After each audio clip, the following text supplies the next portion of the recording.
10th standard Tamil பார்த்துட்ருக்கோம். காவியம் பிரமிழ் எழுதுனது காவியம் வேறு எழுதுனது பிரமிழ். இறகோட தொகுதி தான் சிறகு அப்படின்னு சொல்கிறாங்க. சிறகு பிரிந்த இறகு அது எப்படி பறக்கும்? காற்று ஃபுல்லாக பறந்து அதோட வாழ்வு ஒரு காவியம் அப்படின்னு சொல்கிறாங்க. ஸோ இது பொதுவான பாடுபொருள் சிறகிலிருந்து பிரிந்த இறகு காற்றின் தீராத பக்கங்களில் ஒரு பறவை வாழ்க்கை வாழ்கிறது அப்படின்னு சொல்கிறாங்க. இதுதான் இதில் வர்ற பாடல். எழுதினது பிரமிழ். இவரோட இயற்பெயர் சிவராமலிங்கன். ஸோ இலங்கையை சேர்ந்தவர். சரி, இவர் ஒரு விமர்சகர். அடுத்து இவரோட புனைப்பேர் இவர் என்னென்ன பேர்லலாம் எழுதியிருக்காரு அப்படின்னா பானுச்சந்திரன், அரூப் சிவராம், சிவராம் தானே இவர் பேர். ஸோ அரூப் சிவராம், தருமு சிவராம். அடுத்து லங்காபுரி ராஜா, ஸ்ரீலங்கான்ற லங்காபுரி ராஜா. ஸோ இந்த பேர்லலாம் எழுதியிருக்காங்க. நட்சத்திரவாசி அப்படின்ற நாடகம், அப்புறம் வெயிலும் நிழலும் அப்படின்ற கட்டுரை இவர் எழுதியிருக்காரு. ஸோ பிரமிழ்னா பிரம்மாண்டம், பிரம்மாண்டம்னா நட்சத்திரம். ஸோ நட்சத்திரவாசி நாடகம். அதுக்கப்புறம் வெயிலும் நிழலும் ஒரே இடத்துல இருந்துச்சுன்னா அது பிரம்மாண்டமாக தானே தெரியும். ஸோ அந்த கட்டுரை ரெண்டும் எழுதியிருக்காரு. அடுத்து திருமலை முருகன் பல்லு. இது எழுதினது யாருன்னா பெரியவன் கவிராயர். திருமலை முருகன் பல்லு, பெரியவன் கவிராயர். நெல் வகையை கூட எண்ணிக்கலாம், ஆனால் பல்லு வகையை எண்ண முடியாது அப்படின்னு சொல்லுவாங்க. திருமலை முருகன் பல்லு அப்படின்றது ஒரு வேளாண்மை இலக்கியம். ஓகேவா? வடகரை நாடு, தென்கரை நாடு அப்படின்னு வரும். திருமலை முருகன் பல்லு 2 டைப்பாக இதில் கொடுத்துருக்காங்க. ஒன்று வடகரை நாட்டில் நடக்கிறது, தென்கரை நாட்டில் நடக்கிறது. மலரில் ஆரளி இந்துளம் பாடும், மடை இடங்கனி வந்துளம் ஆடும், கலசவாவியில் செங்கையில் பாயும், திருமலை சேவகன் புகழ்பட ஆரி நாடெங்கள் நாடே. இதில் ஆரளி அப்படின்றது மொய்க்கின்ற வண்டு. இந்துளம்னா ஒரு வகை பண், இடங்கனினா சங்கிலி, உளம்னா உள்ளான் பறவை, சலசவாவி அப்படின்னா தாமரை தடாகம், தரளம்னா முத்து, வட ஆரி நாடு அப்படின்னா திருமலை. சரியா? ஆரளினா மொய்க்கின்ற வண்டு, இந்துளம்னா பாடுகின்ற வண்டு, இடங்கனினா சங்கிலி, உளம்னா உள்ளான் பறவை, சலசவாவினா தாமரை தடாகம், தரளம்னா முத்து, வட ஆரி நாடுனா திருமலை. ஓகேவா? இது தென்கரை நாடில் என்ன பாட்டு அப்படின்னா வளருங்காவில் முகில் தொகை. முகில்னு வந்துருச்சுனாலே அது தென்கரை நாடு. வடகரை நாடுனா ஆரளி இருந்துளம்னு வரும். தென்கரை நாடுனா முகில் தொகை அப்படின்னு வரும். பொன்மாடம் அகிர்புகை நாரும் குளிரும் மஞ்சியும் கொண்டலும் இளமின்னார் பொன்னாறு முத்து வாவித்தரங்கம் வெடிக்கும் அழியுலாம் கொன்றை தென் ஆரிய நாடெங்கள் நாடே காணா சோலை. முகில் தொகை அப்படின்னா மேக கூட்டம். மஞ்சைனா மயில், கொண்டல்னா கார்கால மேகம், கார்கால மேகம். அடுத்து மண்டலம்னா உலகம். இந்த ஒரு மண்டலம் ரெண்டாவது மண்டலம் அப்படி சொல்லுவாங்கள்ல. ஸோ உலகம். வாவி தரங்கம் அப்படின்னா குளத்தில் அலை, அழியுலாம்னா வண்டு மொய்க்கின்ற. இது ஆரளி அப்படின்னா மொய்க்கின்ற வண்டு. இதில் அழியுலாம்னா வண்டு மொய்க்கின்ற. தென்னறி நாடுன்றது குற்றாலம். வட அரி நாடு அப்போ என்னது? திருமலை. தென்னறி நாடு அப்படின்றது குற்றாலம். அதுதான் சொல்கிறாங்க. அடுத்து இது மீனிங் இன்னொருக்க பார்த்துடலாமா? காணா சோலை, முகில் தொகைனா மேக கூட்டம்.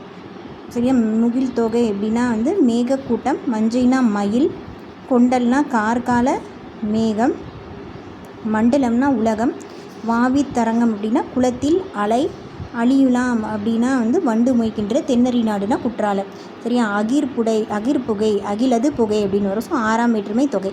அடுத்து கொன்றை சூடு, கொன்றை ஐ வந்துருச்சுல, 2ஆம் வேற்றுமை தொகை. அடுத்து பல்லு அப்படின்னா 96 வகை சிற்றிலக்கியங்களில் ஒன்று. அடுத்து உலத்திப்பாட்டு அப்படின்னும் அழைக்கப்படுது. தொல்காப்பியம் குறிப்பிடும் புலன் இலக்கிய வகையை சேர்ந்தது. தொல்காப்பியம் குறிப்பிடும் புலன்னாலே என்னது? புலன்னா உறுப்பு மாதிரி. ஸோ பல்லு ஒரு உறுப்புன்ற மாதிரி ஞாபகம் வச்சுக்கோங்க. ஸோ பல்லு ஞாபகம் வச்சுக்கிறதுக்காக சொல்கிறேன். பல்லுன்றது தொல்காப்பியம் கூறும் புலன் இலக்கிய வகையை சேர்ந்தது எதுனா பல்லு. சரியா? அடுத்து திருமலை முருகன் பல்லோட நெல் வகை. எத்தனை நெல் வகை அப்படின்னு சொல்கிறாங்க?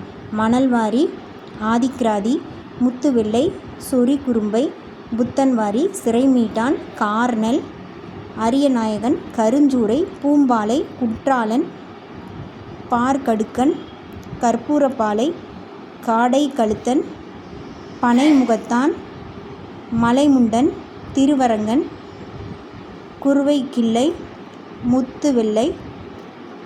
இது எல்லாமே நெல் வகையை சேர்ந்தது. அடுத்து மாடு வகைகள் என்னென்ன? நெல் வகை பார்த்தாச்சு. அடுத்து மாடு வகைகள் என்ன? காரி, கரி அப்படின்னு வரும்போது அது யானையை குறிக்கும். காரி. இது காரி, தொந்திக்காலை, அது போக எல்லா செம்மறையான், கருமறையான் இதெல்லாம். அடுத்து உழவுக்கருவி என்னென்ன? நுகம், பூட்டு, வளைக்கை, உலக்கோல், கொழு, கயமரம், வடம். அடுத்து கண்காணி. கண்காணியை வந்து வேறு என்ன மாதிரி சொல்லுவாங்கன்னா கண்காணி, கண்காணம். கண்காணம்னா பயிர் தொழிலில் உள்ள சொல். டெய்லி வயலில் வந்து நெல் அறுவடை செய்யும்போது களத்தில் ஒப்படை செய்யப்படும் நெல் அளவு. கண்காணி அப்படின்னா வந்து மேற்பார்வை செய்யும், இதை வந்து மேற்பார்வை செய்பவர். கண்காணம் அப்படின்னா வந்து ஒரு மெஷர்மெண்ட் கொடுக்குறது, நெல் இவ்வளோ வந்திருக்கு அப்படின்னு சொல்லிட்டு. கண்காணினா அது மேற்பார்வை செய்கிறவர், கண்காணி அப்படின்னு சொல்கிறாங்க. ஸோ திருநெல்வேலி டிஸ்ட்ரிக்டில் வந்து குற்றாலம் வந்து இருக்குது. ஓகேவா. அடுத்து பண்புலிப்பட்டினம் அப்படின்றது பம்பை ப்ளஸ் பண்பொழில் அப்படின்னு பிரிக்கிறாங்க. இங்கே சிறு குன்று வந்து திருமலை. ஓகேவா. முருகன் திருமலை முருகன். அந்த முருகனை கும்பிட்றது வந்து இந்த திருமலை. ஃபஸ்ட்டு என்ன சொன்ன, வட அரிநாடு திருமலை சொன்னோம்ல. ஸோ திருமலைன்னா திருமலையில் இருக்கிறது முருகன். இதில் களித்துறை, களிப்பா, சிந்து இந்த பாவகைகள்லாம் இருக்குது. ஸோ இங்கே ரொம்ப சந்தோஷமாக தான் வந்து சொல்லியிருப்பாங்க அந்த பாடலாம். ஸோ களித்துறை, களிப்பா, சிந்து இதெல்லாம் வந்து இந்த பாவகைகள்லாம் இந்த பாடல்களில் இருக்குது. இன்னும் பல்லிசை, அப்புறம் திருமலை அதிபர் பல்லு என்று அழைக்கப்படுகிறது. ஸோ இது வந்து முருகனுக்கு, வட அரிநாடு வந்து திருமலை முருகன். ஸோ தென்னரிநாடு குற்றாலம் வந்து சிவன். ஸோ அதை தான் வந்து ரெண்டாக பிரித்து சொல்லியிருக்காங்க. அடுத்து ஐங்குறுநூறு ஆசிரியர் பன்னுள்ள ஒன்று ஆடுகம் விரைந்தே. ஆடுகம் விரைந்தே. காயா கொன்றை நெய்தல் முல்லை போதவில் தவளமொடு பிடர்ந்து கவனி பூவணி கொன்றென்றால் புறவே பேரமர் கண்ணி ஆடுகம் விரைந்து. ஆடுகம் வந்து விரைந்து வருவான். ஆடுகம் விரைந்தே. காயா கொன்றை நெய்தல் முல்லை அப்படின்னு சொல்லிட்டு ஆரம்பிச்சிருக்கோம். காயா கொன்றை நெய்தல் முல்லை இதெல்லாம் மழைக்கால மலர்கள். காயா கொன்றை நெய்தல் முல்லை இதனாலும் மழைக்கால மலர்கள். தலவம் பிடவம். காயா கொன்றை நெய்தல் முல்லை தலவம் பிடவம் இதெல்லாம் மழைக்கால மலர்கள். போது அப்படின்னா மொட்டு, அலர்ந்துனா மலர்ந்து, கவினினா அழகு. சரியா. இங்கே வந்து திணைனா என்ன திணை, ஐங்குறுநூறு. இதில் வந்து முல்லை திணை, காட்டில் முல்லை திணை. துறை வந்து முல்லைனாலே கார்காலம். பருவத்திற்கு முன்பே தலைவி வந்து பருவத்துக்கு முன்பே தலைவர் வந்துடுவாருன்னு சொல்லிட்டு தலைவிட்ட உரைத்தது. அடுத்து கவினினா அழகுற, ஆள்னா அசைநிலை, கண்ணினா அண்மை விழிச்சொல், ஆடுகம்னா தன்மை பன்மை வினைமுற்று. ஆடுகம்னா ஆடுவோம் அப்படின்னு ஞாபகம். ஆடுவோம் எப்படி சொல்லுவோம், தன்மை பன்மை வினைமுற்று தானே சொல்லுவோம். ஸோ ஆடுகம். 3 அடி சிற்றலை. ஐங்குறுநூறுனா 5. ஐங்குறுநூறுனா 5 நீங்கள் ஞாபகம் வச்சுக்கணும். 3க்கும் 6க்கும் நடுவில் தானே 5 இருக்கும். ஸோ 3 அடி சிற்றலை, 6 அடி பேரலை ஞாபகம் வச்சுக்கணும். இது வந்து ஆசிரியர் பகவர் பகலானது. குறிஞ்சி வந்து கபிலர் எழுதியிருக்காரு. முல்லை வந்து பேயனார். காடுனா பேய் இருக்கும், பேயனார் சங்ககால புலவர் 105 பாடல் பாடியிருக்காரு. அடுத்து மருதம் வந்து மருதம்னா ஓரமாக போகணும், இல்லாட்டி உள்ளே விழுந்துருவோம் அந்த வயல்வெளியில். அடுத்து நெய்தல்னா அம்மூவனார். பாலைனா ஓதலாந்தையார். அதான் கடவுள் வாழ்த்து வந்து எல்லாத்துக்குமே பாரதம் பாடிய பிறந்தவனார் தான். இதுக்கும் அதுதான். தொகுத்தவர் வந்து புலத்துறை முற்றிய கூடலூர் கிழார். சரி. ஐங்குறுநூறு தொகுத்தவர் யார், புலத்துறை முற்றி போன ஒரு கூடலூர் கிழார் வச்சுக்கோங்க. தொகுப்பித்தவர் யானை யானை கச்சை மாந்தரும் சேரல் இரும்புரை. சரியா. சேரல் இரும்புரை 500 கொடுக்குறாரு. கூடலூர் கிழார் 500 வாங்கிக்கிறாருன்னு ஞாபகம் வச்சுக்கோங்க. யானையிலேருந்து மேலே யானையிலேருந்து யானை கையில் கொடுக்குறாருன்ற மாதிரி கூட ஞாபகம் வச்சுக்கோங்க. அடுத்து யானை டாக்டர். யானை டாக்டர் எழுதுனது வந்து ஜெயமோகன். யானை டாக்டர் யார் அப்படின்னா கிருஷ்ணமூர்த்தி. 30 இயர்ஸ் இவர் வந்து 30 வருஷமாக டாக்டராக இருக்கார். டாக்டர் கே அப்படின்னு கூப்பிடுவாங்க, மிருக டாக்டர். சரியா. அறம் அந்த நூலில் இந்த யானை டாக்டர் எடுத்து நமக்கு கொடுத்துருக்காங்க, சிறுகதை தொகுப்பு. ஓகேவா. யானை உடல்நிலை பேண உருவாக்கிய விதிமுறை தான் இந்திய வனவியல் துறைக்கு கையேடாகவே கொடுத்துருக்காங்க. ஸோ அதுதான் வந்து எல்லாத்துக்குமே பேஸ்ன்னு சொல்கிறாங்க. நிகண்டுகள். யானையோட பெயர் என்னென்ன, கயம், வேலம், களிறு, பிளிறு, கலபம், மாதங்கம், கைமா, வாரணம், அஞ்சனாவதி, அஞ்சனம், அத்தி, அத்தினி, அரசுவா, அல்லியன், அனுபமை, ஆணை, இபம், இரதி, குஞ்சரம், வல்விலங்கு, கரி. காரினா காளை, கரினா யானை. சரியா. அதிக நாள் வாழும் தலைவாழ் விலங்கு, குடும்பமாக வாழக்கூடியது எதுனா யானை. 3 வகை. என்னது, ஆப்பிரிக்க புதர்வெளி, ஆப்பிரிக்க காட்டுவெளி, ஆசிய யானை. புதர்வெளி, காட்டுவெளி, அப்புறம் ஆசியா யானை. இதுக்கு நினைவாற்றல் அதிகம். 70 வருஷம் வாழும். கால்வரை நில்லா கடுங்களிற்று ஒருத்தல் யாழ்வரை தாங்கி யாங்கு. களிறு அப்படின்னாலே அது எப்படி காளைக்கு கலித்தொகைன்னு சொல்லுவோமோ அதே மாதிரி கால்வரை நில்லா கடுங்களிற்று ஒருத்தல் யாழ்வரை தாங்கி யாங்கு கலித்தொகை. யானை டாக்டர் கிருஷ்ணமூர்த்தி வந்து காட்டியல் வல்லுனர், வனப்பேரினர் அவார்டு வந்து அவர் கொடுத்துருக்காங்க. வேணுமேனன் எல்லீஸ் அப்படின்ற அவார்டு வந்து கொடுத்துருக்காங்க. எப்போது 2000 சரியா? வேணு மேனன் அப்படின்னா வனம் அது காப்பாளன் மாதிரி. தமிழ் டெம்பிளில் வந்து யானைகளை வனப்புத்துணர்ச்சி திட்டம் இவர் வந்து ஸ்டார்ட் பண்ணது தான். கவர்மெண்ட் வந்து இது இம்ப்ளிமெண்ட் பண்ணியிருக்கு. ஜெயமோகன் வந்து நாகர்கோவிலில், ஜெயமோகன் எங்கே இருக்கார் அப்படின்னா, ஜெயமோகன் அதாவது இது எழுதினது ஜெயமோகன் தானே. ஸோ ஜெயமோகன் வந்து நாகர்கோவிலில் விஷ்ணுபுரம் கொற்றவை அங்கே வந்திருக்காரு. யானையை பேஸ் பண்ணி இவர் வந்து என்னென்ன எழுதியிருக்காரு அப்படின்னா, ஊமை சென்னாய் மத்தகம் இந்த கதையெல்லாம் எழுதியிருக்காரு. ஊமை சென்னாய் மத்தகம் இருக்காரு. அடுத்து புணர்ச்சி விதிகள். புணர்ச்சி விதிகள் வந்து 9 வகைப்படும். புணர்ச்சி விதிகள் அப்படின்றது 9 வகைப்படும். அதில் என்னென்ன வருது அப்படின்னு பார்ப்போம். உடம்படு மெயினாக இவ் அதாவது காட்சி அழகு. இதுக்கு முன்னாடி வழி எவ்வும் அப்படின்னு சொல்லுவாங்க நன்னூலில். ஸோ அதுதான் இவ் சேரும். ஸோ மாவிலைன்னு வரும். அடுத்து குற்றிய லுகரம் உயிர் வரி நுக்குரல் மெய்விட்டோடும். ஸோ உக்குரல் போயிடும். அடுத்து ரெண்டும் வந்து ஒற்று ரெட்டித்து உயிரோடு இணைஞ்சிக்கும். அடுத்து முற்றிய லுகரம் அப்படின்னா முற்று மற்ற உற ஒளி அப்படின்னு சொல்லுவாங்க. ஸோ இப்போ வரவு ப்ளஸ் அரிதான் இது வந்து முற்றிய லுகரம். சரியா? இதில் வந்து ஊ போகுது, இவ்வாகுது. ஸோ இது ரெண்டும் சேர்ந்து வரவரிந்தான் ஆயிரும். அடுத்து இயல்பீரு விதியீரு அப்படின்னா வந்து இயல்பீருனா அப்படி வர்றது. விதியீருனா தோன்றல் திரிதல் கெடுதல் திரிதல் இதெல்லாம் வந்துட்டு. ஸோ நிலம் ப்ளஸ் தலைவனில் இம்மு போகுது கெடுதல்.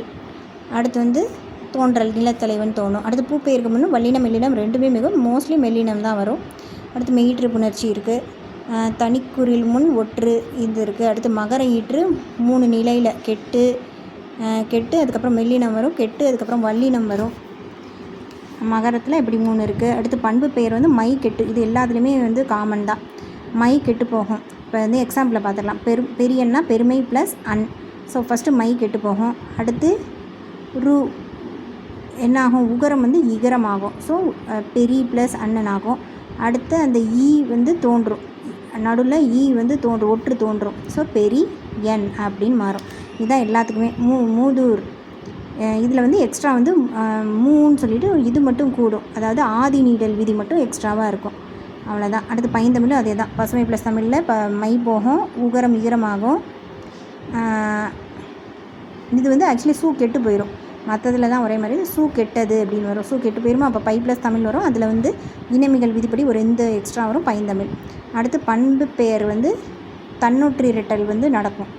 பண்பு பெயரில் தன்னொற்று இரட்டல் நடக்கும். அடியகரம் ஐயாதல், முன்னின்ற மெய் திரிதல், ஆதி நீடல், இனமிகள் இது எல்லாமே வந்து இதில் நடக்கும்னு சொல்கிறாங்க. சொல்லின் இடையில் மெய் அடுத்தடுத்து வர்றது மெய் மயக்கம். உடல்நிலை மெய் மயக்கம், வேற்றுநிலை மயக்கம். உடல்நிலை மயக்கம்னா ஒரே லெட்ரு வருது. வேற்றுநிலை மயக்கம்னா வெவ்வேறு லெட்ரு வருது. உடல்நிலை மயக்கம் எதில் வரும்? உடல்நிலை மெய்மயக்கம்னாலே ஒரே மாதிரி வர்றதுனால இதை ஞாபகம் வச்சுக்கணும். பக்கம் அச்சம் அப்படின்னா என்னதில் வரும்? இந்த கசட தபரில் தான் வருது. ஸோ காச தேபால தான் வரும். டேவே வந்து பட்டம் சில இதெல்லாம் வரும். காச தேப்ப உடல்நிலை மெய்மயக்கம் காச தேப்ப இதான் மெயினாக கண்டிப்பாக எல்லாத்துலேயும் வரும். சில இதில் தான் மற்றதெல்லாம் வரும், சில இதில் வராது. பட் காச தேப்ப எல்லாத்துலேயும் வரும். காச தேப்ப ஞாபகம் வச்சுக்கணும். சரியா? அடுத்து வேற்றுநிலை மெய்மயக்கம்னா வெவ்வேறு லெட்டர்ஸு. தேர்தல், உயர்வு, தாழ்பவன், சூழ்க இந்த மாதிரி. ஸோ இதில் வந்து இங்கே இருக்குது, இங்கே இருக்குது இல்லையா? வெவ்வேறு இது வந்திருக்கு. அடுத்து காசா தாப ரேலை தவிர 12 மெய்யும் உடல்நிலை வேற்றுநிலை ரெண்டுக்குமே வரும். அதாவது காசா தாப உடல்நிலைக்கு மட்டும் தான் வரும். ரேல சரியா? இது கசட தபரல காசா தாப வந்து ஒன்லி உடல்நிலைக்கு மட்டும்தான் வரும். சரியா? மற்றதெல்லாம் வந்து அதே மாதிரி மற்றது ரே அதெல்லாம் வந்து ரெண்டுக்கும் வரும். அதே மாதிரி ரேல வந்து வேற்றுநிலைக்கு மட்டும்தான் வரும். ரே அப்படின்னு வராது, தமிழில் வராது. சரியா? ரேல என்ன பண்ணாது, வேற்றுநிலையில் மட்டும்தான் வரும். கசடதபரில் இந்த நடுவில் இருக்க டேவையும் கடைசி இருக்க ரேவையும் விட்டுருங்க. இந்த பக்கம் யாவை விட்டுட்டு அடுத்த ரேல இது வந்து உடல்நிலை, இது வந்து வேற்றுநிலைக்கு மட்டும் தான் வரும். மற்ற எல்லாமே ரெண்டுத்துக்குமே வந்துடும். சரியா? எக்ஸாம்பிள் இந்த பட்டம் காட்சின்னு வரும், வெற்றி பயிற்சி எல்லாத்துக்குமே வரும் அப்படின்றாங்க. அடுத்து ஈரொற்று மெய்மயக்கம். எரலை ஈரொற்றாய் மெய்மயக்கமாக வரும். எப்படி? இங்கே வந்து இச்சு வந்து திரும்ப ஒரு இச்சு வந்திருக்கு. ஸோ 3 வந்திருக்கு. எதில் அப்படி வந்துடும்? எரலையில் மட்டும்தான் அப்படி வரும் அப்படின்னு சொல்கிறாங்க. ஓகேவா? ஃபஸ்ட்டு இப்போ என்ன வரும்? காச தபல உடல்நிலையில் மட்டும் வரும். அடுத்து ரேலில் ரேலி போகிற மாதிரி ரேலி போச்சுன்னா என்னது வெவ்வேறு பேர் தனித்தனியாக போயிடுவாங்க. ரேலி போச்சுன்னா ரேலைனா வெவ்வேறு மாதிரி போயிடுவாங்க. மற்ற எல்லாமே வந்து ரெண்டுலேயுமே வரும். ஈரொற்று மெய்மயக்கம் எப்படி வரும்? ஈரொற்று யாரால் வரும், ஈரொற்று யாரால் வரும், ரலன்னு ஞாபகம் வச்சுக்கோங்க. யாரால் ஈரொற்று வரும் அப்படின்னா எரளல வரும். சரியா. இலக்கிய வடிவம் யானை டாக்டர் வந்து ஒரு குறும்புதினம். ஓகேவா. அடுத்து எதிலி குருவிகள் அப்படின்றது ஒரு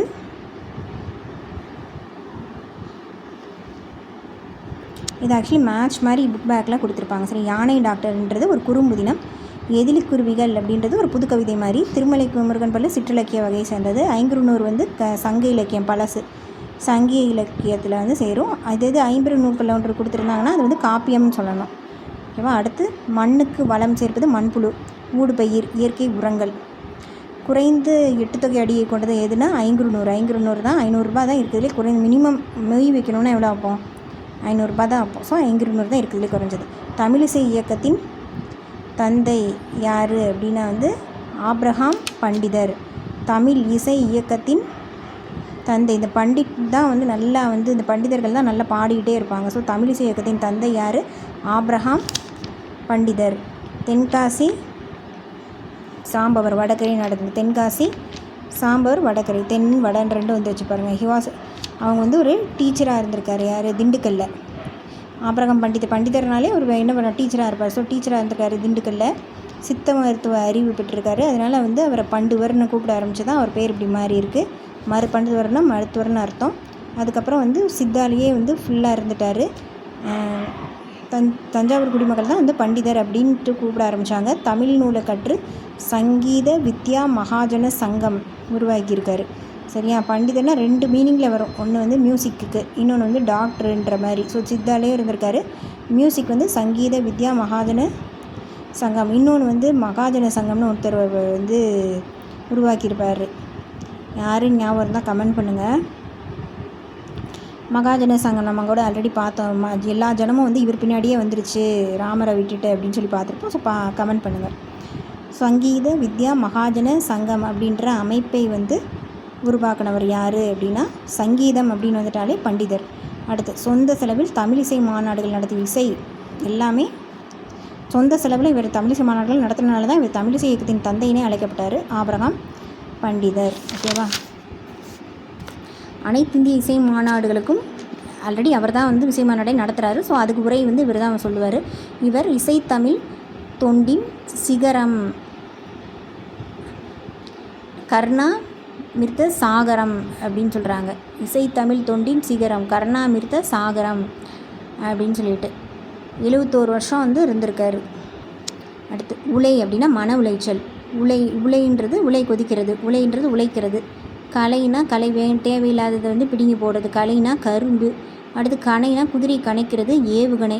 அடுத்து குறைக்கிறதுனா நாய் குறைக்கிறது, குறைனா குறை சொல்கிறது. அடுத்து பொறினா சாப்பிட்றது, பொறினா தீப்பொறி. சரியா. மீன்கள் கோடி கோடி சூழ வெண்ணிலவே ஒரு வெள்ளியோடம் போல வரும் வெண்ணிலவே. வெண்ணிலவே வெண்ணிலவேன்னு சொல்லிட்டு ஒரு கவிதை மாதிரி பாடுறதுனால கவிமணி தேசிய விநாயகனார். மின்கள் கோடி கோடி சூழ வெண்ணிலவே ஒரு வெள்ளியோடம் போல வரும் வெண்ணிலவே. ஸோ இது சொன்னது யாருன்னா கவிமணி. சரியா. நேர்பட வர்றது நிலவு, இதெல்லாம் நேர்பட வர்றது அப்படின்னு வந்துச்சுன்னா பாரதி. கவிதை மாதிரி வந்துச்சுன்னா கவிமணி. அடுத்து விழுந்த மலர் கிளிப்பு திரும்புகிறது, அடடா வண்ணத்து பூச்சி. ரொம்ப பேசுகிறியே, மோரி டாக்கே ஞாபகம் வச்சுக்கணும். ஒரு அழகு போனால் மற்றொரு அழகு அந்த இடத்த நிரப்போம் அப்படின்றாங்க. ஆர்கானிக் ஃபார்மிங் இயற்கை வேளாண்மை. கெமிக்கல் ஃபர்டிலைசர்னால் வேதி உரங்கள். ஷெல் சீட்ஸ் அப்படின்னா ஒட்டு விதை, அது ஒட்டிகிட்டு ஷெல்லில் ஒட்டிகிட்டு இருக்க ஒட்டு விதை. ஃபார்ம் யார்ட் மென்யூர் அப்படின்னா தொழு உரம். வேல்யூ ஆடட் ப்ராடக்ட் அப்படின்னா மதிப்பு கூட்டுப்பொருள். ரூட் நோட்ஸ் அப்படின்னா வேர் முடிச்சுகள். வேவர் பேர்ட்னா தூங்கனாங்குருவி. ஹார்வெஸ்டிங்னா அறுவடை. சரியா. ஆர்கானிக் ஃபார்மிங்னா இயற்கை வேளாண்மை. கெமிக்கல் ஃபர்டிலைசர்னா வேதி உரங்கள், ஒட்டு விதை. ஃபார்ம் யார்டு தொழுதுன்னு தொழுகிறது தானே, தொழு உரம். வேல்யூ ஆடட் ப்ராடக்ட்னா மதிப்பு கூட்டுப்பொருள். ரூட் நோட்ஸை வேர் முடிச்சுகள். வேவர் பேர்ட்னா தூங்கனாங்குருவி. ஹார்வெஸ்டிங் அப்படின்னா வந்து அறுவடை. சரியா. இயற்கை வேளாண்மை யார் எழுதுனா நம்மாழ்வார். பனைமரமே சிவ சுப்பிரமணியன். இயற்கை வேளாண்மை அப்படின்றது வந்து நம்மாழ்வார் எழுதுனது. அடுத்து பனைமரமே அப்படின்ட்டு சிவ சுப்பிரமணியன். யானைகள் 2 பேரை சொல்கிறாங்கல்ல, பனைமரமே 2 தடவை, அதனால் 2 பேர். அடுத்து யானைகள் அழியும் பேருயிர். ஆல்ரெடி பேரே அழிகிற மாதிரி தான் இருக்குது. முகமது அலி. சரியா. முகமது அலி. யோகானந்த். அடுத்து பறவைகளின் உலகம், இது வந்து சலீம் அலி இது சொல்கிறாரு. சல்லுன்னு பறந்து போயிடும்ல பறவைலாம், ஸோ அழிஞ்சு போகிறதுனாலும் சல்லுன்னு பறந்து போயிடும். அடுத்து சலீம் அலி. அதனால் elephants majestic creatures of wild எழுதுனது வந்து ஷோஷனி அப்படின்றவங்க. ஓகேவா, ஷோஷனி ஜே. அடுத்து சிந்துவெளி பண்பாட்டில் திராவிட அடித்தளம், மலை இடப்பெயர்ச்சி ஒரு ஆய்வு, இது எழுதுனது வந்து ஆர் பாலகிருஷ்ணன். சிந்து சமவெளி பண்பாட்டின் திராவிட அடித்தளம், சரி, இதில் இருந்து மலை இடப்பெயர்ச்சின்னு ஒன்று வந்து நம்ம படிக்கிறோம். மலை இடப்பெயர்ச்சி ஒரு ஆய்வு, ஆர் பாலகிருஷ்ணன். சரி, அது பாலகிருஷ்ணன்னா அது குட்டி கிருஷ்ணன், மலை அப்படி நகர்த்திட்டு கையில் தூக்கிட்டு போவார் தெரியுமா. ஸோ மலை இடப்பெயர்ச்சின்னா பாலகிருஷ்ணன். இவர் ஐஏஎஸ், ஞாபகம் வச்சுக்கிறதுக்காக சொல்கிறேன். மலை குன்று பற்றிய ஆய்வு வந்து ஓராலஜி அப்படின்னு சொல்கிறாங்க. சேயோன் மேய மைவரை உலகம், செங்குருதி சேயோனின்னு சொல்லுவாங்களே, அதெல்லாம் பழைய பாட்டு. ஸோ தொல்காப்பியம். சரியா. விண்பொரு நெடுவரை குறிஞ்சி கிழவ, குறிஞ்சினாலே முருகன், ஸோ திருமுருகாற்று படை. அடுத்து கடையெழு வள்ளல்கள் வந்து மலைப்பகுதி தலைவர்களாக தான் இருந்திருக்காங்க. இப்போ திராவிட இனக்குழு பேர்கள் மலை சார்ந்த பேர்களை தான் வந்து சார்ந்து இருக்குது அப்படின்னு சொல்கிறாங்க. மால் பஹாடியா அப்படின்ற பேர் வந்து ஜார்க்கண்டில் இருக்குது. ஜார்க்கண்ட், மால் பஹாடியா ஜார்க்கண்ட். மலை அரையன் அப்படின்னா மேற்கு தொடர்ச்சி மலை, கேரளா, மேற்கு தொடர்ச்சி மலை கேரளாவில். மலை குறவன் அப்படின்னா நெடுமாங்காடு, காட்டில் தான் குறவன்கள் இருப்பாங்க, அது நெடுமாங்காடு கேரளா.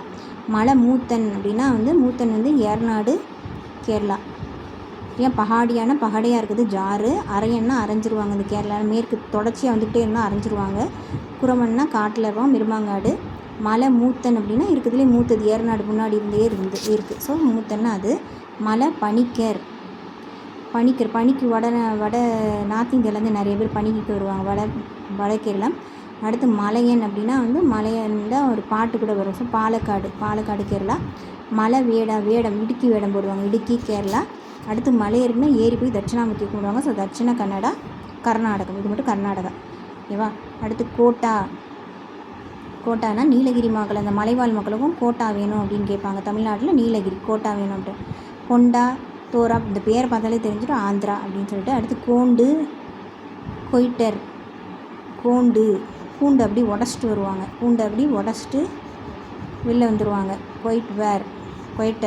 கொய்ட்டாக இருப்பாங்க, ஆனால் பூண்டை உடச்சிட்டு வந்துடுவாங்க. ஸோ ஒடிசா. சரியா. மலை குன்று பேர்களை பேஸ் பண்ணி தான் வந்து ஊர் பேர்லாம் வச்சுருக்காங்க அப்படின்னு சொல்கிறாங்க. ஓடும் நீர் தான் பருகிற நீர் அப்படின்னு சொல்லுவாங்க. அதனால தான் அது ஹைட்லேருந்து ஆறு ஓடை மூலமாக வருது. நீலகிரியில் வந்து தோடர் வந்து பால் எருமை கொட்டியில் வந்து புனித இடமாக கருதுகிறாங்க. அதை சுற்றி உயர்ந்த மதில் சுவர்களை கட்டி வைக்கிறாங்க. அங்கே வந்து திண்டுக்கல் மேடைகள் மாதிரி உருவாக்குறாங்கன்னு சொல்லுவாங்க. குறும்பர் இனத்தில் தாழ்வாரத்தை தான் மெட்டுன்னு சொல்லுவாங்க. குறும்பு, அதனால தான் வேணும்னே தாழ்வார்க்கிறத மேடு மாதிரி மெட்டுன்னு சொல்கிறாங்க.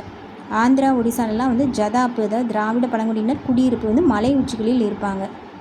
சரியா. மலை உச்சிகளில் திராவிட பழங்குடியினர் குடியிருப்பு இருக்கும். எங்கே? ஆந்திரா ஒடிசாலெலாம். அது வந்து ஜதாப்பு அப்படின்னு சொல்லுவாங்க, ஜாலியாக இருக்குது மேலே அப்படின்ற மாதிரி. ஜதாப்பு மலை உச்சிகளில். பழங்குடி தலைவர் வீடு மற்ற வீடுகளை விட உயரமான இடத்துல இருக்கும். சான்ஸ்கிரிட்டில் வந்து மலைய அப்படின்னு யூஸ் பண்ணுறாங்க. அப்படின்னு யூஸ் பண்ணுறாங்க. பாண்டிய மன்னன் மலையத்துவஜ அப்படி சொல்கிறாங்க. வடமொழியில் வந்து மலைய, சான்ஸ்கிரிட்லேயும் மலைய, வடமொழியிலேயும் மலைய. சான்ஸ்கிரிட் தான் வடமொழின்னு சொல்லுவாங்கள்ல, அந்த மாதிரி. மலபாருக்கு மேற்கே உள்ள மலையத்துவஜ.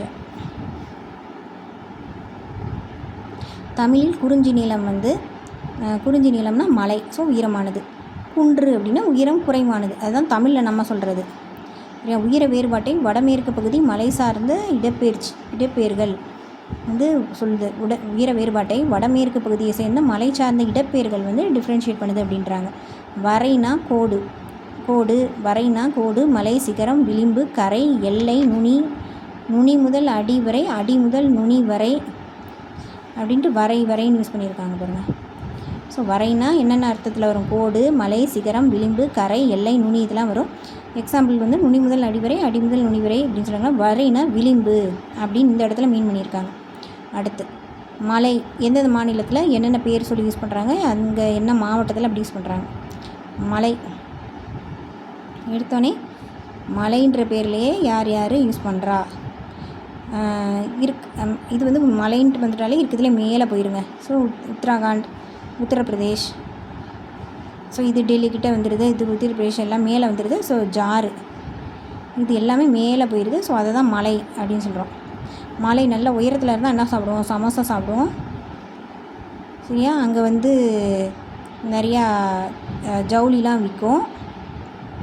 ஸோ கும்பல் கும்பலாக வந்து இருப்பாங்க, மலை மேலே கும்பல் கும்பலாக இருப்பாங்க. தனியாக போனால் மலையிலேருந்து விழுந்துருவாங்கல்ல. ஸோ வந்து மலை கும்பல் கும்பலாக இருக்கிறதுலே ஹைட்டு. ஸோ கும்பலாக இருப்பாங்க. நீங்கள் எப்படினாலும் ஞாபகம் வச்சுக்கலாம். கும்பலாக இருப்பாங்க, சமோசா சாப்பிடுவாங்க. அங்கே வந்து ஜம்காலம்லாம் நிறையா விற்கும். நிஜமாகவே இங்கே மணலி போனப்பெலாம் நிறையா அங்கே விற்றுச்சு. ஸோ அது மலைன்னு வரும்போது ஜவுன்பூர் ஞாபகம் வச்சுக்கணும். அடுத்து வரைனா ஒரு எல்லை மாதிரி தானே, எல்லை மாதிரி தான் நம்ம ஆல்ரெடி பார்த்த விளிம்பு மாதிரி. ஸோ இந்தியாவுக்கு விளிம்பு இந்த குஜராத் எப்படி இருக்கும், இப்படி தொங்கிட்டு இருக்க மாதிரி இருக்கும்ல இந்தியாவில். ஸோ விளிம்பு வரைனா விளிம்பு. ஸோ குஜராத்தை ஒட்டி அங்கிட்டு இந்த பக்கம் மகாராஷ்டிரா இருக்கும். ஸோ இங்கே வந்து கொஞ்சம் நடுவில் அது ஒன்று இருக்குல்ல, இமாச்சல் பிரதேஷ். அது வந்து ஞாபகம் வச்சுக்கணும். இந்த மூணும் என்ன வரும்? வரையில் வந்துடும். ஓகேவா? இது வந்து வெல்செட்டை வந்து வெல்செட் அப்படின்னு எனக்கு கரெக்டு. வரைனா குஜராத்துன்னு சொன்னது வெல்செட் அப்படின்னு சொல்லிட்டு. அடுத்து தானே அதோட வரையை வந்து உருவாக்கிக்கும். நான் தான் என்னோடய வரையறையை நான் தான் உருவாக்குவேன்னு உருவாக்கிக்கும். அடுத்து காங்கிரஸ் வந்து இங்கெல்லாம் ஆட்சி செலுத்துது, நீங்கள் வச்சுக்கோங்க. அடுத்து மலா, இது வந்து ரசமலாய் மாதிரி மலா அப்படின்றது. இது வந்து பஞ்சாப், ராஜஸ்தான், கர்நாடகா இங்கெல்லாம் வந்து கொஞ்சம் பஞ்சமாக இருக்கும்ல. பஞ்சாப்னா பஞ்சாப், ராஜஸ்தான்னாலும் இதெல்லாம் இருக்குது, என்னது டிசர்ட்லாம் இருக்குல்ல. ஸோ இங்கே வந்து ஒரு பஞ்சம் இருக்கும். கர்நாடகம் ட்ரையாக தான் இருக்கும். ஸோ ரசமலாய் கொடுக்குறாங்க இங்கெல்லாம். ஸோ ட்ரையான பிளேசஸ் ஞாபகம் வச்சுக்கோங்க. இங்கே வந்து ஜலந்தர், இது வந்து ஜவுன்பூர், கவுன் மாதிரி ஜவுனு. இங்கே வந்து ஜலந்தர், கொஞ்சம் ஜலம் கொடுப்பாங்க. மலாயிலே என்ன இருக்கும், ரசமலாயிலே ஒரு மாதிரி தண்ணி உள்ளே இருக்கும்ல, அந்த மாதிரி ஜலம். அடுத்து அஜ்மீர், அஜித்துக்கு அது ரொம்ப பிடிக்கும். அடுத்து உடுப்பி ஹோட்டல்லையும் வந்து இந்த மலாய் கொடுப்பாங்க, ரசமலாய் அஜித்துக்கு பிடிக்கும். அப்புறம் வந்து ஜலம், அதிலேயே ஜலம் ஊற்றி கொடுப்பாங்க. அடுத்து தமிழ்நாட்டில் மலை வந்து 17 இடங்களில் முன்னொட்டாக வருது. மரியாதையை வந்து முன்னாடி கொஞ்சம் ஒட்டிக்கிறேன்ட்டு மரியாதை. இது வந்து 84, பின்னொட்டு வந்து 84 வருது. முழுமையாக்குது. 8ன்னு வரும்போது முழுமையாக்குது. ஸோ 17, 84. சரியா? ஆந்திராவில் மல் அப்படின்னா வேர், ஐகார ஈறு பெற்று, அதாவது மல்லுன்றது வேர். சரியா? இது புள்ளி வச்ச எழுத்து, இதுவும் புள்ளி வச்ச எழுத்து. மல் வேரோட தான் மல்லு கட்டணும், வேரை பிடுங்கவே முடியாது அப்படின்ற மாதிரினா வச்சுக்கலாம். ஆந்திராவில் அதோட ஐகாரம் சேர்ந்து மலை அப்படின்னு சேருது. ஆகாரம் சேர்ந்துச்சுன்னா மலா அப்படின்னு வருது. கர்நாடகாவில் வந்து தோணிமலை அப்படின்னு ஒரே ஒருக்க தான் யூஸ் பண்ணியிருக்காங்க, தோணிமலைன்ட்டு. மலையை வந்து 15 இடத்துல வந்து யூஸ் பண்ணியிருக்காங்க. மலை 15 இடத்துல வந்து யூஸ் பண்ணியிருக்காங்க. அடுத்து கேரளாவில் வந்து 10 மலை விகுதி இடப்பெயர்கள் வந்து இருக்குது. கேரளாவில் 10. சரியா? கர்நாடகாவில் தோணிமலை ஒருக்க, மலைன்றது தான் 15. சரியா? இந்த மலைன்னு சாங் வந்திருக்கும் தெரியுமா? அப்போ நமக்கு 15 வயசு தான் இருந்திருக்கும். அப்போ வந்து கர்நாடகாவிலையும் அதை ட்ரான்ஸ்லேட் பண்ணியிருக்காங்க. ஸோ 15. கேரளா நமக்கு பக்கத்தில் 10. சரியா? அடுத்து மலை சவுத் இந்தியாவில் வந்து முன்னோட்டாக தனிச்சொல்லாக, இது வந்து தனிச்சொல்லாங்க வந்து வழங்கப்படலை அப்படின்றாங்க. கோட்டை வந்து காப்பரன்னு சொல்லுவோம். தமிழில் கோட்டை கோடு சொல்கிறோம். கன்னடமில் கோட்டே கோண்டேன்னு சொல்கிறாங்க. தெலுங்கில் கோட்டை. இது அப்படி எப்போவுமே தெலுங்கு தான் அடுத்து எழுதுவோம். ஸோ கோட்டைன்னா இது கோட்டை, வெறும் கோட்டை. இது வந்து கோட்டை கோடு, இது ரெண்டும் ஒரே மாதிரி, கோட்டை கோடு. கன்னடத்தில் தான் கோட்டை கோண்டேன்னு வருது. துளு வந்து இதுவும் கோட்டை, கோட்டை. தோடாவில் வந்து குவாட்டு, தோடா மட்டும் வித்தியாசமாக இருக்கும், குவாட்டு. கோட்டைன்னு எண்டாகிற இடப்பெயர்கள் தமிழ்நாட்டில் மட்டும் 248 இருக்குது. ஏதோ தமிழ் எழுத்துக்கள் மாதிரி அவ்வளோ வந்திருக்கு. 248 இருக்குது கோட்டைன்னு. ஸோ கோடு அப்படின்றது வந்து மலை கூட கம்மி தான், 17, 84 தான். இது கோட்டைன்றது தான் 248 இடங்களில் வருது அப்படின்றாங்க. கோடு அப்படின்றது வந்து மலை உச்சி தான் கோடு. கோடுனா மலை உச்சி, சிகரம், மலை, வல்லரன், கோட்டை இதெல்லாம் கோடுன்றாங்க. கொர்க்கை, வஞ்சி, தொண்டி வளாகம், கேவிடி காம்ப்ளெக்ஸ் அப்படிம்பாங்க. அரசியல், பொருளியல், பண்பாட்டு உருவாக்கத்தில் பழந்தமிழர் சமூகத்திற்கு ஆணிவேர் அடையாளம் எல்லாமே இந்த கொர்க்கை, வஞ்சி, தொண்டி இந்த துறைமுகங்கள் தான். கேவிடி வளாகம், காம்ப்ளெக்ஸ் அப்படின்னு சொல்லுவாங்க. இதில் ஒன்று கூட வடமொழி இலக்கியத்தில் வந்து மென்ஷன் பண்ணதே இல்லை. தற்கால தமிழில் மன்னர், குறுநில தலைநகர், துறைமுகம், போர்க்களம்லாம் வந்து வடமேற்கு பகுதியில் ஊர் பெயரோடு ஒத்து போகிறது. நம்ம இங்கே யூஸ் பண்ண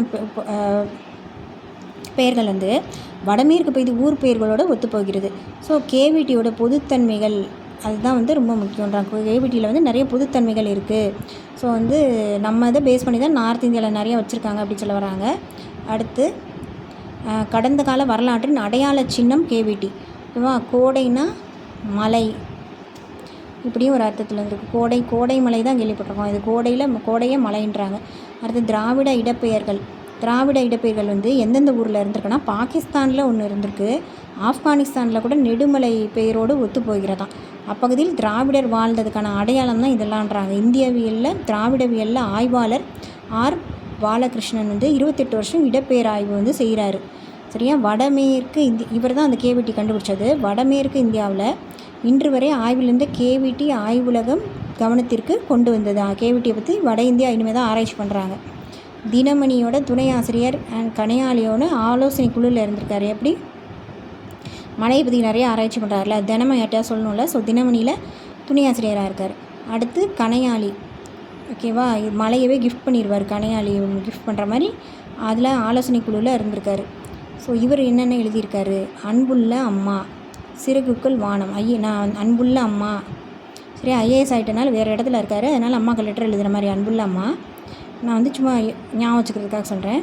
அடுத்து சிறகுக்குள் வானம். சிறகுக்குள்லாம் என்னை வானத்தில் வந்து கொண்டு வர முடியாதுமா, என்னை பறக்க விடுங்க அப்படின்னு சொல்லியிருக்காரு. எப்போ ஐஏஎஸ் ஆகிறாரு? 1984 ஐஏஎஸ்க்காக முதல்ல தமிழில் எழுதினாராம். இவர் தான் 84. சரியா? அப்போ நம்ம பிறக்க முன்னாடி என்ன பண்ணிட்டாரு? ஐஏஎஸ்க்கே அவர் தமிழில் எழுதி முடிச்சிட்டாரு. இப்போ வந்து ஒடிசாவில் வந்து கூடுதல் தலைமை செயலாளராக இருக்கார். அதுக்கப்புறம் வந்து நில வளர்ச்சி ஆணையராகவும் இருக்கார். சிந்து வெளி சமன்பாட்டின் திராவிட அடித்தளம் அது எழுதினது இவர் தான். அடுத்து காவடி சிந்து எழுதினது வந்து அண்ணாமலையார். திருப்புகழ் பாடினது யார்? அருணகிரிநாதர். இது வந்து மெட்டு போட்டு எழுதினது வந்து மெட்டு போட்டு தான் அண்ணாமலையார் தான். இந்த காவடி சிந்துக்கு மெட்டோட பாடுற மாதிரி இருக்கும். மெட்டு போட்டு தான் அண்ணாமலையார் தான். சரியா? 19ஆம் நூற்றாண்டில் சென்னிக்குளத்தில் வந்து சென்னிக்குள அண்ணாமலை தாசர்னு வரும்ல. ஸோ சென்னிக்குளத்தை சேர்ந்தவர். திருப்புகழ் அருணகிரிநாதரோட தாக்கத்தால் தான் வந்து இதை இவர் எழுதியிருக்காரு. சரியா? இது வந்து ஒரு சந்த இலக்கியம், அதாவது நிறைய சந்தம் இதெல்லாம் இருக்கக்கூடிய ஒரு அழகான இலக்கியம். இன்னொன்று வந்து இந்த கம்பராமாயணம் தான் சந்தநயம் மிக்கது அப்படி சொல்லுவாங்க. அடுத்து காவடி சிந்து பாட்டு இருக்கிறது எல்லாமே சந்தநயம் மிக்கதான் சந்த இலக்கியம். சரியா? கோவில் வளம். சென்னிக்குள நகர்னு ஆரம்பிச்சிட்டாலே அண்ணாமலையார் காவடி சிந்துன்னு ஞாபகம் வந்துடும் நமக்கு.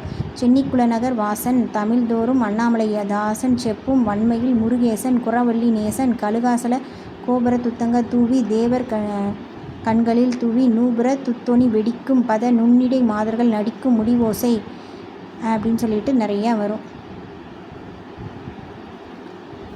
சன்னதி துதஸ்தம்பம் அப்படின்னா கும்பம். சரியா? சன்னதி துதஸ்தம்பம்னா கும்பம். இஞ்சினா பொன்னொடு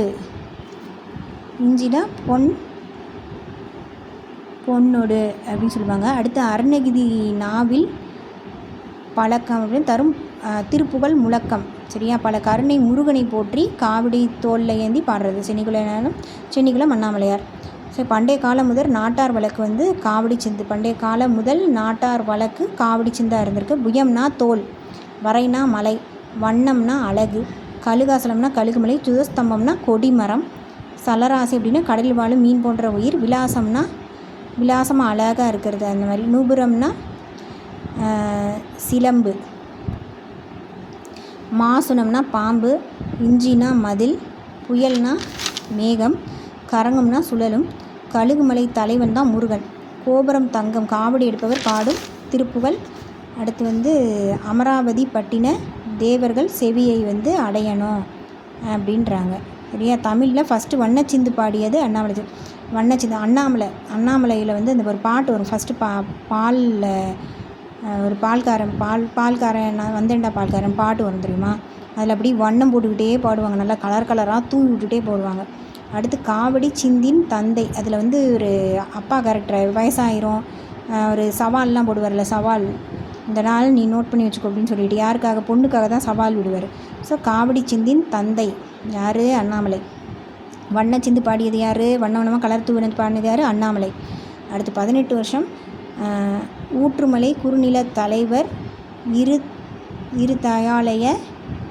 இருத்தலையாய மருதப்ப தேவரின் அரசவை புலவராக இருந்திருப்பார். யார்? 18 வருஷம் ஊற்றுமலை குறுநிலத் தலைவர் இருதலையாய மருதப்ப தேவரின் அரசவை புலவராக இருந்தார். அதில் கூட சரத்பாபுக்கு கீழே தான் வேலை பார்ப்பார் அண்ணாமலை, ஞாபகம் இருக்கா? ஸோ அது அவர் மாதிரி ஞாபகம். இருதலையாய மருதப்ப தேவரின் அரசவை புலவராக இருந்திருப்பார். இவர் வேறு என்னென்ன எழுதியிருக்காருன்னா வீரத்தல புராணம். வீரம் தான் என்ன பண்ணுவார்? அசோக் இந்த நாள் நீயும் வச்சுக்கோ அப்படின்னு சொல்லிட்டு பேசுவார்ல. ஸோ வீரம் இந்த நாள் வீரே தல புராணம் அவர் தான் தலை. அதே மாதிரி வீர நவநீத கிருஷ்ணசாமி பதிகம். அதுக்கப்புறம் சங்கரன் கோயிலை சுற்றி தான் இந்த ஷூட்டிங் எடுத்திருப்பாங்க. சங்கரன் கோயில் திருப்பந்தாதி. அடுத்து கருவை மும்மணி கோவை கோமதி அந்தாதி, இவங்க தான் ஹீரோயின் ஞாபகம் வச்சுக்கோங்க. வீரம் அப்புறம் சங்கரன் கோயில். அடுத்து பதிகம் அப்படின்னு ஒன்று எழுதியிருப்பார். பதிகம் எழுதியிருப்பார். ஸோ கோமதி அவங்கள மேரேஜ் பண்ணிவிட்டு பதிவு பண்ணுறாரு, பதிகம். அடுத்து சங்கரன் கோயில் ஷூட்டிங்கு. அடுத்து கருவை மும்மணி கோவை. இது எல்லாமே ஞாபகம் வச்சுக்கிட்டிங்கன்னா அவ்வளோதான், முடிஞ்சிச்சு காவடிச்சேந்து. அடுத்து குறுந்தொகை 8 தொகை நூல்களில் ஒன்று. அப்போ பார்த்தது ஐங்குறுநூறு பார்த்தோம். இப்போ தான் குறுந்தொகை பார்க்குறோம். இது குறிஞ்சி திணையில் இருக்குது. அம்மாவழி தோழி நம்மூர் பிரிந்தோர் புணர்ப்போர் இருந்தனர் கொல்லோ தண்டுடை கையர் வெண்டுலை சிதலவர் நன்றென்றும் மக்களோடு இன்று பெரிது என்றும் வாங்கின தலையே. என்னென்னா, ஒரு பொண்ணை பொண்ணு கேட்டு வருவாங்க. சரியா? ஃபஸ்ட்டு இந்த பொண்ணு அப்பா அம்மாலாம் சீர் சரியாக கொடுக்கல அப்படின்னு சொல்லிட்டு வேண்டாம் சொல்லிடுவாங்க. அந்த காலத்தில் பசங்க பொண்ணுங்களுக்கு கொடுத்துருக்காங்க, வேண்டாம் சொல்லிடுவாங்க. அதுக்கப்புறம் இந்த தடவை நிறையா கொண்டு வந்திருக்காங்க, தண்டுலாம் வச்சுருக்க பெரியவங்க சரின்னு தலையாடுறாங்க அப்படின்னு தோழி தலைவிக்கு சொல்கிற மாதிரி. ஸோ ஃபஸ்ட்டு டைம் குறுந்தொகை வச்சுருந்தனால தான் அக்செப்ட் பண்ணலை. ஸோ குறுந்தொகை இதை பாட்டுன்றதை ஞாபகம் வச்சுக்கணும். இது நேரிசையாக சரி. இப்போ நேரடியாகவே என்ன பண்ணுவாங்க? நோ சொல்லிடுவாங்க ஃபஸ்ட்டு. இப்போ நேரடியாகவே எஸ் சொல்லிடுவாங்க. ஸோ இது வெள்ளிக்கிழமை தான் பொண்ணு பார்க்க வருவாங்க. ஸோ வெள்ளி வீதியார் அப்படின்னு ஞாபகம் வச்சுக்கணும். குறிஞ்சி திணை மலை மேலே ஏறி தான் பொண்ணு பார்க்க வருவாங்க. ஓகேவா? சிதவல் அப்படின்னா தலைப்பாகை, தண்டுனா ஊன்றுகோல், கடவுள் வாழ்த்து. நீங்கள் 401 பாடல் இருக்குது. இது குறுந்தொகைனாலே நல்ல குறுந்தொகை சொல்லுவாங்க. உரையாசிரியர்கள் பலரால் மேற்கோள் காட்டப்பட்ட நூல் எதுனா குறுந்தொகை. சரியா? கொஞ்சம் தொகை இருந்தாலும் சரியா, குறுந்தொகையாக இருந்தாலும் நிறைய பேர் இதை தான் யூஸ் பண்ணியிருக்காங்க. ஸோ உரையாசிரியர்கள் பலரால் மேற்கோள் காட்டப்பட்ட நூல் எதுனா குறுந்தொகை. சரியா? முதலில் தொகுக்கப்பட்ட தொகை. சரியா? கொஞ்சம் தொகை தானே, அதனால் ஈஸியாக எண்ணிடலாம் அப்படின்ட்டு முதல்ல இதை தான் தொகுத்து வச்சுருக்காங்க, குறுந்தொகையை. சரியா? தொகுத்தவர் யார் அப்படின்னா பூரிக்கோ. அவரால் பூரி தான் வாங்கி சாப்பிட முடிஞ்சு அந்த குறுந்தொகையில். பூரிக்கோ. கடவுள் வாழ்த்து பாரதம்படி பிறந்தவன்னு வெள்ளி வீதியார் சங்ககால பெண் புலவர்களில் ஒருத்தர். சங்கத்தொகை நூலில் 13 பாடல்கள் பாடியிருக்காரு. அடுத்து புறநானூறு. இது கூட அடுத்த வீடியோவில் பார்க்கலாம். தேங்க்யூ.